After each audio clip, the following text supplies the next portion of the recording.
લોઢાને પારસ મેળેલો ને એટલે હોનું થઈ જાય એવું મહાપુરુષો કહે છે. પણ માણા નો હોય તેને પારસ મેળેલો તો માણા થોડો થઈ જાય. તો માણાને માણા બનાવવો હોય તો શું કરવું પડે? તો એક સંત કહે છે, જ્ઞાન છોડી લે કોઈ જો હાથમાં સદગુરુ બને જો સોના, તો ત્રણ એવું ગુણ એના મટી જાય. આ તો માર ધાર ને આકાર. એવા સતી તોરણ જેવા જો બાપુ સમર્થ સદગુરુ મળે તો આ દુનિયામાં નામ થાય એવું છે. બાકી વાતો કરીએ કઈ મેળ પડે એવું નથી. રામ સવારામ બાપા બજાણાની બજારમાં વાણી કરતા હતા. સુરતા કોઈ સુગડ સમેટે, સાહેબ ઘટમાં ભેટે, તીર્થ વ્રત બહુ કરે, જાય બદરીને બેટે, પીડ્યું ન્યા ગોતે ને ગોતે, સેટે સેટે, આદલ તો અંતરમાં રહેશે, મારા બાપ ભજન કરો તો ભેટે. આ એક શબ્દ બાપુ જબુમાં એના ઘરે હુતા હતા ને એને આ શબ્દ અડી ગયો.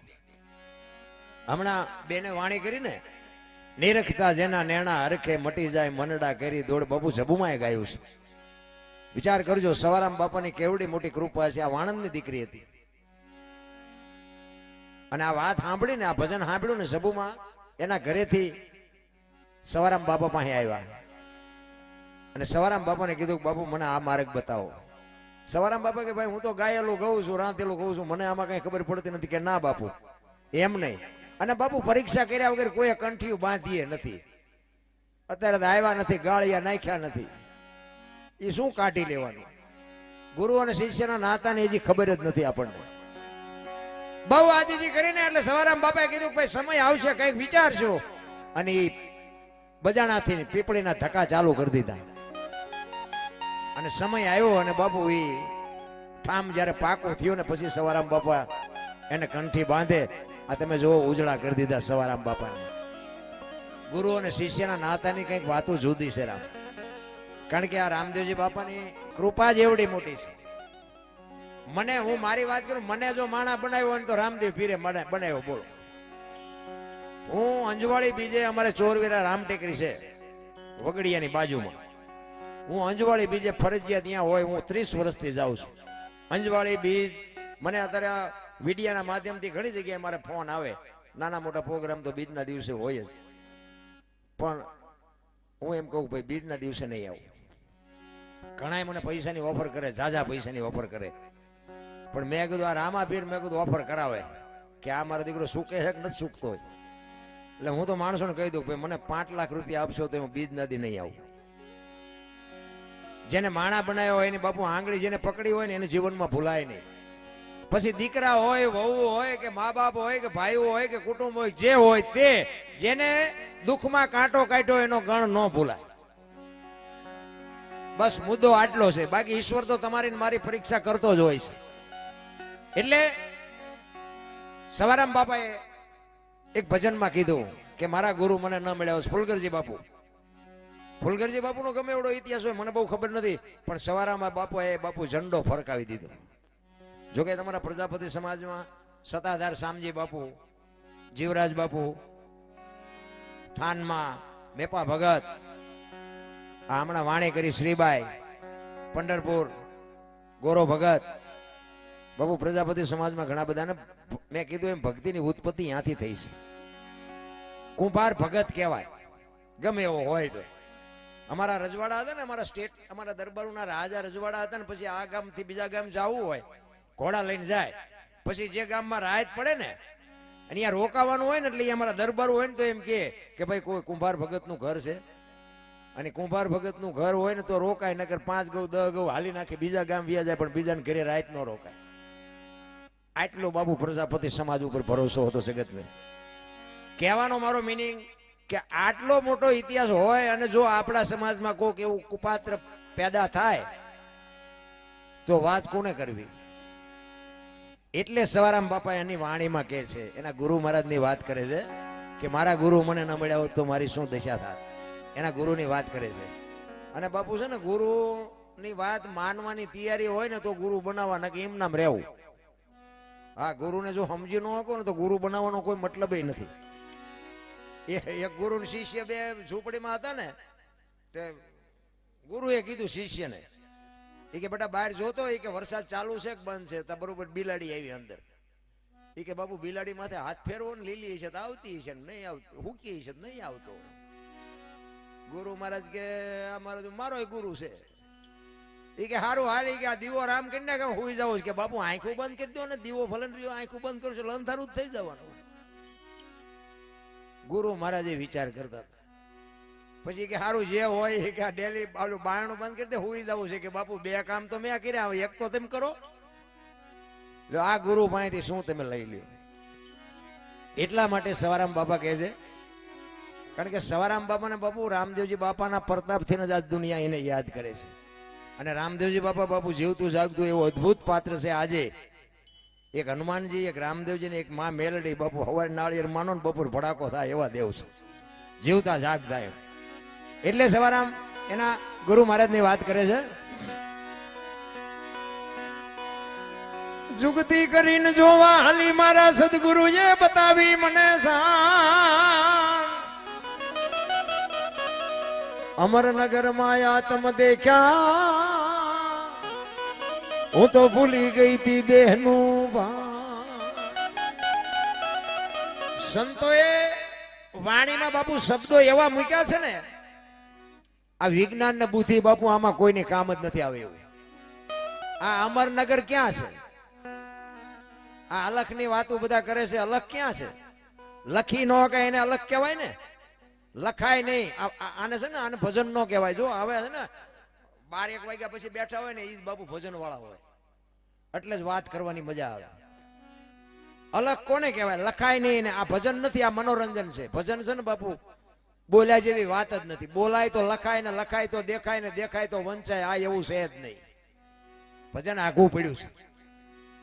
ગંગા સતીની વાણી કહે છે, પિંડ બ્રહ્માંડ થી પર ગુરુ મારે એનું બતાવું તમને દેશ. વિચાર કરજો, શબ્દમાં ઉતરો તો તમને મજા આવે. પિંડ બ્રહ્માંડ થી પર ગુરુ મારા એનો તમને બતાવું દેશ. માના ઉદરમાં બીજનું રોપણ થાય, 9 મહિના માના ઉદરમાં વિકાસ થાય, આ દુનિયામાં તમારો જન્મ થાય, એનો પછી સર્જન થાય, 60-80 વર્ષ જીવો ને પછી એનું વિસર્જન થાય, દુનિયામાં મરી જાય. પછી શું? આ દુનિયામાં તમે આવો, તમારું સર્જન થાય, તમારું વિસર્જન થાય, પછી શું? તમે કોઈને કહો ફલાણા ભાઈ તો કે ગયા, ફલાણા ભાઈ કે ગયા. તો ગંગા સતીની વાણી એમ કે છે કે પિંડ બ્રહ્માંડ થી પર ગુરુ મારા એનો બતાવું દેશ. આ દુનિયામાં તમે આવો, તમારું સર્જન થાય, તમારું વિસર્જન થાય, આ દુનિયા છોડીને જાઓ ને પછીનો દેશ દેખાડું બાપુ કેવો હોય છે. વાણી તો આખી પડી છે રામ. અલખ એને કહેવાય, લખી ન કહે એને.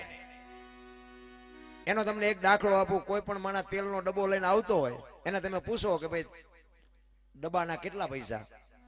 એટલે એમ કે 25 રૂપિયા. હવે ડબ્બાના 25 છે કે તેલના? જો વિચારવા જેવી વાત છે. તેલ એમાંથી કાઢી લ્યો એટલે ડબ્બાનું શું આવે? કાંઈ ન આવે. ડબ્બાની કોઈ કિંમત નથી. પણ મારી વાત ઉપર ધ્યાન આપજો, આ દેહની છે ને કિંમત કાંઈ નથી. તેલની કિંમત છે, ડબ્બાની નથી. પણ ડબ્બો રાખવો પડે, ડબ્બા વગર તેલ રહે નહીં, ભલે કિંમતી હોય. એમાં દેહની કિંમત કાંઈ નથી. પણ દેહ વગર ભજન ન થાય. દેહને તો દુનિયા દિવાળી જ મૂકવાની છે, પણ દેહ હોય તો તમે આ કરી શકો, બાકી ન થાય. બીજી વાત કે તેલ કપાસિયા તેલ હોય, સિંગ તેલ હોય કે પામોલીન હોય, લખાય ડબ્બા ઉપર, તેલ ઉપર ન લખાય. એ નથી લખાતું ને એટલે અલગ કહેવાય એને. અલગ છે, આખી વાત છે. નિજ ધર્મ, નિજાર ધર્મ, નિજિયા ધર્મ, બાપુ બધી આખી વાતો પડી છે. અને સમજાય જાય ને, ગોળ બંગાળનો રાજા ગોપીચંદ ને 92 લાખ માળવાનો ધણી ભરતરી સાધુ બની ગયા. મારા રામ એમ નથી સમજાય એવું. એટલે સવારામે કીધું દેહની દશા માટે પછી સમજાય.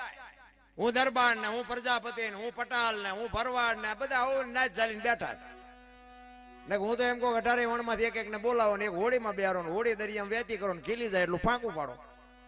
પાણી કાઢવાની મહેનત બધા હરખી કરે. શું કામ? બુડે છે. હવે બુડે પછી એક થવું તે પેલા મરો ને. ભાઈઓમાં જો રાગ ન હોય તો આપણે દુનિયાને શું વાત કરી ભલામાં. આ રામાયણ ને ગીતા છે, તમે જોવો તો ખરા. મહાભારત અને રામાયણ બે મહાપુરુષોએ બનાવ્યા છે. પણ જો રામાયણ દીકરા કેવા હોય, ભાઈઓ કેવા હોય, પત્ની કેવી હોય, મા બાપ કેવા હોય, દીકરી કેવી હોય, બાપુ આ જોવું હોય કે રામાયણમાં જોવું, અને રડેલું ન ખાવું હોય મહાભારતમાં જોવું. એટલે બધા એમાં જ પડે ઠેકે ઠેક નથી દેવું નથી દેવું, એટલે ન દેવું એમ ન હાલે. કૃષ્ણ પરમાત્મા એ દુર્યોધનને એક જ વાત કરી હતી કે હસ્તિનાપુરની ગાદી તમે લઈ લ્યો, પણ આ 5 ભાઈ હાટું 5 ગામ તો દો, અમને ખાવું શું? એ કે હોના નાકા એની જેટલું નથી દેવું. એ કે બાજવું પડશે, કે બાજવું છે પણ દેવું નથી. આ બધા બાજ્યા લ્યો, શું કાઢ્યું? પછી ઓલા ભલે જીત્યા પણ એમને અવાજ કેવો લાગ્યો? એ કે આ કાકા ને બાપા ને દાદા ને મારીને હવે આ ગાદી આપણે ભોગવવાની. એ કે હાલો હવે હેમાળે હાડ ગાળવા. ઝઘડામાં હાથ થાય, મારો તોય ફાયદો નથી ને માર ખાવ તોય ફાયદો નથી. અને રામાયણ જો એમ કે છે અખિલ બ્રહ્માંડના માલિક રામચંદ્ર પરમાત્મા જદી વનમાં ગયા ને તેથી લક્ષ્મણ ને કહે છે, લક્ષ્મણ 14 વર્ષ કાલ પૂરા થઈ જાય, હું આવતો રહીશ, બાપનું ધ્યાન રાખજે, પ્રજાનું ધ્યાન રાખજે. અને હું કાલ આવતો રહીશ. તેથી બાપુ અખિલ બ્રહ્માંડના માલિકની સામે કૃષ્ણ લક્ષ્મણ કહે છે કે મોટા ભાઈ મર્યાદાનો ભંગ થતો હોય તો મને માફ કરજો, પણ તમે મારા બાપ છો ને સીતા મારી માં છે, મારા મા બાપ વનમાં જતા હોય તો અયોધ્યાનું રાજ જેને જોઈને મુબારક વિચાર કરજો. નોકી નોકી માયુના છોકરા હતા. અયોધ્યાની એવી ગાદી હતી ને બાકસના ખોખા ઘોડે રખડતી હતી, કોઈ ધણી નહોતો. અયોધ્યાની ગાદી એટલે દશરથ તારો દરબાર, ઇન્દ્ર જેની આશા કરે. તેથી ભાઈઓ વિનાનું ભેકાર કડવું લાગે કાગડા. બાપુ અયોધ્યાની ગાદી રાખવા કોઈ રાજી નહોતો. હવે અત્યારે જોવો તો એક વેચ જમીન હાટું હગો ભાઈ હગા ભાઈ મારી નાખે. બોલો, એક જાય ઉપર ને એક જાય માઇલ પાસે, જમીન તો અહીંયા પડી હોય. પછી ઓલો જેલમાં ગયો એની ખબર કાઢવા જાવ તો શું કે ઓલું પસાવી ગણ જાય ભલે જાય પણ મને બારો કઢાવો તા વેચ જવા દીધી હોત તો. આ નથી હોતું રામ. રામાયણ કે છે જેને જોઈને લઈ જાઓ એમાં કઈ ઘટ્યું નહીં. મહાભારત કે કોઈને કઈ દેવું નથી, એમાં કઈ વધ્યું નહીં. તમારી મારી આમે ગ્રંથો પડ્યા છે તોય નથી ઉતરતું મગજમાં. એટલે આ બાપુ છે ને સમજાય એવું નથી, બધું અટપટું છે. એક વાણી કહે ને રામ કિસી કો મારે નહીં એસો પાપી નહીં, રામ આપે આપ મર જાતે ને કરતે કૂડે કામી. કે રામ કોઈને મારતો નથી. તા વાલી ને રાવણ ને બધાને કોઈને માર્યા નથી? માર્યા રામે માર્યા. એમાં રામાયણ કહે છે, હું નથી કહેતો. અને ખોટું ન હોય ને, ખોટું તો અત્યારે આધુનિક યુગ છે, હાલવા દે.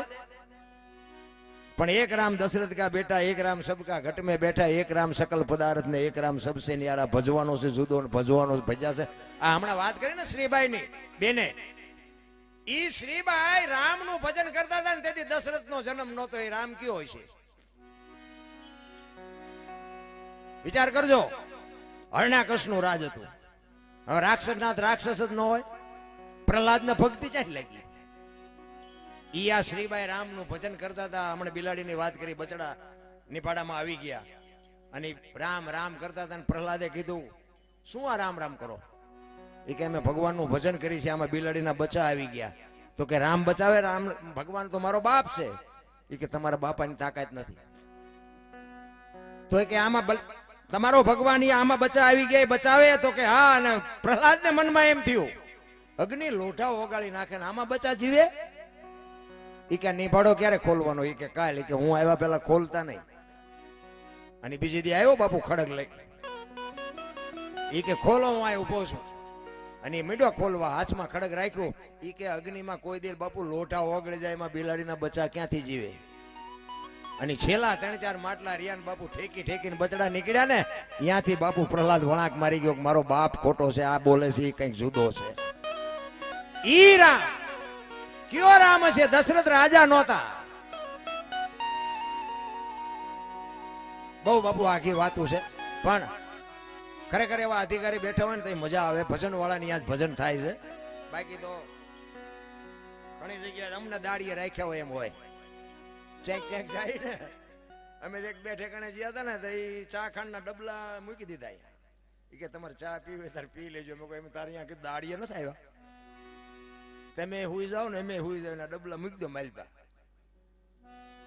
એટલે હવે આવા ભજન અમારી માં મરી જાય કે અમારા બાપા મરી જાય, એ મારા દીકરા હુઈ જાય. બોલો ને અમને ઉજાગરો. એટલે માન બાપા તારા છે ને અમારા રાગડા તાણવાના,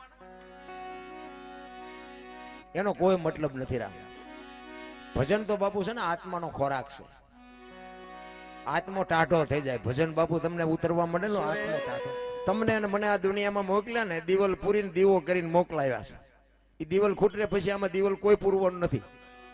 એક વાત. બીજી વાત ઈ કે એક તમને કહું કે અત્યારે કોઈનો દેહ દુર્ગંધ નથી મારતો, અને એમાંથી એવું એક તત્વ નીકળી જાય ને 2 દીમાં દેહ દુર્ગંધ મરી જાય તો આપણે જોવું ન જોઈએ કે મારી પાસે ઉટકીને સાફસૂફ કુંડ રાખે છે?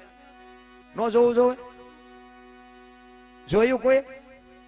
આ છે શું? આ હરતો ફરતો આપણા મા બાપનો વાવેલો છોડવો આવ્યો તારે એક વેચનો હતો, આ 4 ફૂટ 5 ફૂટ 6 ફૂટના છોડવા હરતા ફરતા છે. એના મૂળિયા ક્યાં? હરિદ્વાર વાળા કે દ્વારકા જવું છે, સોમનાથ વાળા કે પાવાગઢ જવું, તો સાચું ચા છે? હળિયા સીડ્યા બધા, અને હાથ કઈ આવ્યું નહીં. મેં તો 20-25 વર્ષ ખટારો હાંક્યો, હિન્દુસ્તાનના રખડી આવ્યો, 4 છેડા જોઈ આવ્યો, કાંઈ છે જ નહીં. આપણા ગામની રામજી મંદિરની મૂર્તિ હોય એવી જ્યાં હોય છે, કોઈ દી વાત ન કરી, કોઈ દી રૂબરૂ. અમે તો ગોકુળમાં ગયા હતા, 4-5 ભાઈ બધા આંટો મારવા. એક બાપુ બેઠા હતા રૂમમાં. અમે અંદર ગયા ને તો કે બેહી જાઓ. અમે બધા બેહી ગયા. એ કે 100 રૂપિયા લાવો. મેં શેના? એ કે કાનુડાને હિસકો નાખવાના. મેં કીધું કાનુડાની નીંદર બગડે ને અમારા 100 રૂપિયા બગડે, ભલે હું તો. એ કે નાસ્તિક લાગો. મેં નાસ્તિક છે તેમાં કાનુડો અહીંયા આવ્યો આવ્યો, દ્વારિકા છે, અહીં કઈ છે નહીં, અહીં તમે આંટો મારવા, કાનુડો તમારી ભેગો છે. આવીને આવી દુકાનો છે, માને ને બાપને જરૂર હોય ને તો એનું કંઈક કરજો. અમે એક જગ્યાએ જાય કે 20 રૂપિયા આપો. મેં શેના? એ કે ટોકરો વગાડવાનો. મેં કહું અમારા રામજી મંદિરમાં 4 ટીંગાય ધરાઈશું તો નહીં વગાડવી. આવી દુકાનો છે મારા રામ, અહીંયા પૈસા ગણવાના માણા રાખ્યા, પૈસા ગણવાના. આપણે જો અહીંયા ન જાય ને તો ભૂખ્યા મરે એવું નથી. ઘણા કહેતા ગંગાજી નાઈ લઈએ એટલે કે પાપ બળી જાય. ગંગાને કાંઠે રહેતા રોજ ની ધૂપકા દેતા હોય, એમ પાપ બળી જાય? ઘરે જ ગંગા છે, ઈ ગંગા દેખાતી જ નથી. અરે મને તો બાબુ આ ખટારો મેં હાંક્યો ને, અને બીજી એક વાત કરી દઉં કે બાબુ મેં બધા રાજ્યો હું જોઈ આવ્યો ગાડી લઈ, પણ ખટારાનો ડ્રાઈવર ને બધા રાજ્યમાં રખડ્યો, પણ મેં મારો દેહ નથી વટલાવ્યો. કોઈ એમ કે દરબારે દારૂ પીધો તો પરમાટી ખાધી, તેથી 5 લાખની શરત મારીને આવજો, હું ગુલામ થઈ જાઉં તમારો. એમ મારું કુળ કયું, મારું ખાનદાન કયું, મારા મા બાપ કોણ, આનો પાવર નો હોય મરી જવાય. ને કે અહીંયા ખવડાવનારા પીનારા મને નહીં મળ્યા હોય. સિદ્ધાંતથી જીવાય બસ. સમાજ કોઈ બી હોય એની અમે કોઈ તકલીફ નથી. અને એક સમાજની એકતા, બસ એના જેવું એક કઠિયારો કુવાડા ટીપાવી નીકળ્યો ને, તે જંગલના ઝાડવા રોવા માંડ્યા. નાના ઝાડવા હતા ને રોતા હતા. મોટા ઝાડવાએ કીધું એટલે કે હું કામ રોવો છો? એ કે ઓલો કઠિયારો કુવાડા ટીપાવીને ગયો ને વહેલો મોડો આપણને કાપી નાખશે. અને વૃદ્ધ ઝાડવા હતા ને એને બહુ સરસ જવાબ આપ્યો. એ કે કઠિયારાની તાકાત નથી ને કુવાડાની તાકાત નથી, પણ મારી પાસે હાથા આપડા છે, જોજો. એ કે હાથા નો થાવ કોઈનો કાપી શકાય. એમ તમારા અને મારા કુટુંબમાં જદી વિખવાદ જાગે ને, તેથી માલપા ઊંડા ઉતરીને જોજો, એકાદો હાથો આપણો હોય, નકર કોઈની તાકાત નથી કોઈના કુટુંબ સામો લાંબો હાથ થઈ કે બાપુ સમાજ કોઈ બી હોય. બસ મારો હિસાબ ઈ છે, ખાવું પીવું એ હવના ભાગની વાત છે, પણ ઘરની તમે બાપુ ઉખાડીને મૂકશો ને એટલે પાડોશી તમારું હાથે કામ પડ્યા મૂકીને તમારી આવીને બે છે ઘરની ડિટેલ જાણવા, અને અરર કરીને તમારી પાસે બધું કટવી લે છે. બહાર જઈને પછી એમ કે છે ઓલા પણ ગોપાલ બાપા ને લાગી હો. ઘરની વાત ઘરમાં રાખજો બસ. બાકી સુખ દુઃખ છે ને એ તો એક રથના પૈડાના આરા જેવી વસ્તુ છે. સુખ એ કાયમ નથી રહેતું, કાયમ દુઃખ એ નથી રહેતું. અને જેની જેની ફરજ છે ને બાબુ, ફરજની ખબર હોવી જોઈએ. દીકરાની ફરજ હોય, વહુની ફરજ હોય ને, એવી ને એવી મા બાપની કંઈક ફરજ બનતી હોય છે. પછી 80 વર્ષ નથી આવે ને ચાવીઓના ઝૂડા આય ભરાયા હોય, કોઈને દોવા નથી, પછી રોટલા વગર ના જ રહો. હા 80 વર્ષ નથી આવે પછી ઘરે દીકરાની વહુ હોય અને આપણે 80 મણની ગાયું જીકતા હોય તો એ દીકરો ઊંચો કરીને પડતા મૂકે તો આ ગઢા હાડકે હાજા થાય. બધું મર્યાદામાં સારું. કહેવાનો મારો મિનિંગ જે મર્યાદા, આ એક રામાયણનો તમને દાખલો કહું. સીતાજી કે લક્ષ્મણ રેખા ઓળંગી ગયા ને એનું હરણ થયું, રામાયણ કહે છે. તો તમે એમ માનો છો કે સીતાજીમાં શક્તિ નહોતી? અરે મિથિલા નરેશની દીકરી અગ્નિનો ગોળો હતો, રાવણ માથે દ્રષ્ટિ પડે ને, રાવણની રાખ આ દુનિયામાં ન પડે એવી ભગવતી જોગમાયા હતી. પણ તમને અને મને કેળો આપ્યો છે કે જે લક્ષ્મણ રેખા ઓળંગી જાય એનું આ દુનિયામાં હરણ જ થાય. રાવણ મરી ગયા વેમમાં ન રહેતા ગામો ગામ છે. પછી દીકરો હોય, વહુ હોય, માં હોય, દીકરી હોય, પત્ની હોય, જે લક્ષ્મણ રેખા ઓળંગી જાય એનું આ દુનિયામાં હરણ જ થાય. લખવું એને લખી લેજો. આ તમને ને મને માર્ગ બતાવવા માટે જ આ ગ્રંથો છે. હવે રામચંદ્ર પરમાત્મા કે હોનાનું હરણ હતું ને મારવા ગયા કે ને બધા આપણે તેથી હતા નહીં. સાચું ખોટું મારો રામ જાણે. ઓ આ સારું લાગે રાખજો, બાકીનું ડિલેટ મારી દેજો. કોઈ ફોન બોન ન કરતા હોય. કારણ કે રામ વનમાં ગયા તો દુનિયા કહે છે. એટલે હું કહું છું રામ જ્યાં કે હું અહીંયા નહોતો. પણ રામચંદ્ર પરમાત્મા ઈ કે હોનાના હરણને મારવા ગયા. હોનાનું હણિયું હોય અત્યારે આ હોનાનું હણિયું આવ્યું. આપણે આમાંથી કોઈ માની નહીં કે ભાઈ હોનાના ધણિયા નહીં હતા હોય. તાર રામને નહીં ખબર પડી હોય. આપણને ખબર પડે, રામને ન પડે. પણ રામાયણ એમ કે છે કે જે મોહની વાંહે દોડે ને એનું વાંહે ઘરમાં પતન જ થાય. રામચંદ્ર પરમાત્મા જો હરણ વાંહે ન ગયા હોત તો બાપુ સીતાજીનું હરણ ન થાત. મોહ વાંહે બાપુ બહુ દોડવાની જરૂર નથી. મહાપુરુષો એટલે કે છે. રામાયણ તો છે કઈક જુદી, ચિત્રી નાખી જુદી. હું તો આમાં રામાયણમાં રાવણ ને કઈ કઈને બે ને પહેલા પગે લાગુ કે આ બે નો હોત તો આવડો મોટો ગ્રંથ જ ન હોત આપણી પાસે.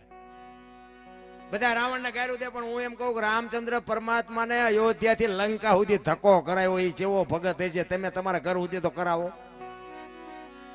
રામચંદ્ર પરમાત્મા ને અહીંયા જવું પડ્યું. અને રામ રાવણ નું યુદ્ધ થયું ને પછી લગભગ ઘણા બધા મરી ગયા હતા. પછી કુંભકર્ણ હૂતો હતો તે રાવણે પછી જગાડ્યો. એને બહુ મહેનત કરીને જગાડ્યો. એ કે પછી જાગ્યો ને પછી કે એ જાગ જાગ આમ જોતો ખરો બધું મેદાન વળી ગયું. કુંભકર્ણ કે મારે જાગવાની જરૂર નહોતી, જાગવાની જરૂર તારે હતી. તે રાવણ શું કે ખબર હે? એ કે સલાહ લેવા નથી જગાડ્યો, તું એક રહી જતો એટલે જગાડ્યો. હાલ ને આખી દુનિયાનો બાપ છે, હું આવું છું તારી વાયન વાય, તું એક રહી ન જા એટલે જગાડ્યો છે. આખા કુટુંબનો ઉદ્ધાર કરી દે બાપુ ઈ રાવણ. તમારા ઘર સુધી રામને ધક્કો કરાવો લ્યો તોય દુનિયા રાવણ ને જ ગાડ્યું દે. રાવણ તો બ્રાહ્મણનો દીકરો, 4 વેદનો અનુભવી હતો. એને ખબર હતી કે અયોધ્યામાં દશરથ મહારાજને 4 દીકરામાં મોટો દીકરો છે ને બ્રહ્મનો અવતાર છે. દશરથને ખબર નહોતી. અહીંયા લંકામાં રાવણને ખબર હતી. ઈ મને મારે તો મને મુક્તિ મળે. એના ઘરમાં હું જેવી તેવી ચોરી કરું તી મને મારે નહીં. એનું બૈરું લઈ જવું તો જ મને મારે. આટલું તો એનું નોલેજ હતું, આટલું એનું ગણિત હતું. રાવણ તો રાવણ હતો. રામ